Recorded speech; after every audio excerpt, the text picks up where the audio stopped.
Aujourd'hui, on va parler de téléphones à plus de 1 200 € et pas pour dire qu'ils sont bons, mais plutôt pour expliquer pourquoi ce sont des arnaques technologiques déguisées en luxe. En termes de design, en termes de fragilité, les écrans qui cassent l'autonomie qui est ridicule, parfois même les performances qui sont vraiment pas du tout au niveau. Bienvenue dans le comparatif des téléphones haut de gamme les plus pourris du marché, ce que j'appelle dans mon jargon des véritables quignons, autant que mon porte-micro. Ouais, c'est cher, mais c'est très très nul. Bref, la règle du jeu, ici, pas de langue de bois, on va parler de prix réel, de caractéristiques réelles et surtout les grosses maladies connues de ces téléphones. Si t'es sensible, si t'as payé 1 400 € pour un de ces modèles, oh ouais, cette vidéo elle va te piquer, mais elle va te piquer sévère. Enfin bref, on va commencer avec le numéro un, je crois, de la quignonnerie. Le Samsung Galaxy Z Flip 7. Moi personnellement, je l'ai eu. Ouais, les gars, je vous explique pas, j'ai encore des hémorroïdes qui me chatouillent.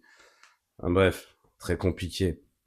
Alors, en gros, téléphone, il vaut 1 200 balles, il est vendu comme un truc futuriste. La vérité, c'est un téléphone qui sert à rien, c'est un objet de luxe jetable. Le truc, c'est...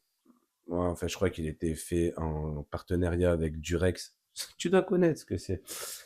Bref, la caméra, elle a un capteur 50 mégapixels, accompagné d'un ultra grand angle 12 mégapixels. Sur le papier, ça va, ça fait rêver, ça reste potable. En réalité, à ce prix-là, la vérité, les photos, elles sont juste correctes, rien d'exceptionnel, rien de pro. Un iPhone 8, il fait exactement le même boulot. En termes de puissance, à l'intérieur, bon, bah, Samsung, il a eu la brillante idée de mettre un processeur Exynos. En grosso modo, c'est moins performant, moins stable. Et ça chauffe surtout beaucoup plus que la concurrence avec le Snapdragon pour moins cher. En termes de prix, je le redis encore une fois, un tarif qui est extrêmement élevé pour ce que c'est, 1 199 €. Pour ça, t'as un téléphone qui fait moins bien qu'un flagship classique à 800 €. Franchement, c'est une honte venant d'une marque comme Samsung de vendre des téléphones aussi pourris que ça. L'écran qu'il y a devant, il sert absolument à rien, à lire l'heure. Voilà, on peut pas y faire grand chose. Bref, la grosse maladie surtout, l'écran qui casse au niveau de l'écran pliable, ça se fissure, il marque, des fois il lâche carrément complètement. Euh, voilà, c'est pas un cas isolé, c'est une réputation, c'est connu par Samsung. En résumé, c'est un téléphone qui est cher, fragile, qui est vraiment pas exceptionnel du tout en photo et que tu regardes tous les matins en te demandant est-ce qu'il va être encore vivant demain matin quand je vais me réveiller? Eh ouais. Bref, on va parler du deuxième téléphone, le Motorola Razr. Ouais, tu as compris, le mec est en train de se raser quand il a créé le téléphone. Il se rasait, il a dit putain, j'ai trouvé le nom de mon futur téléphone. Bref, le Raz Ultra. Bref, un pliable bodybuildé, mais vide à l'intérieur, quoi. Truc de fou. Deuxième victime. Là, on est sur du très cher, très pourri. Entre 1 300 et 1 500 balles selon la version. Bref, caméra, elle fait pas mieux que le Z Flip. Ça te balance des chiffres impressionnants, 50 mégapixels de partout. Sauf que la réalité est simple. Les photos, elles sont vraiment pas au niveau des meilleurs flagships. Beaucoup de mégapixels, mais très peu de magie. En termes de puissance, là, par contre, ça va. On a un Snapdragon, c'est ultra puissant. Il y a 16 Go de RAM sur le papier. C'est une véritable bête. Mais dans la vraie vie, optimisation très moyenne, l'IA, plus un gadget qu'autre chose. En termes d'expérience logicielle, voilà, ça ne suit pas trop le hardware. Bref, à ce prix-là, tu t'attends à un téléphone qui soit parfait. Ce que tu as, c'est un téléphone impressionnant, mais décevant à l'usage quotidien. La grosse maladie, c'est la durabilité et le suivi du logiciel.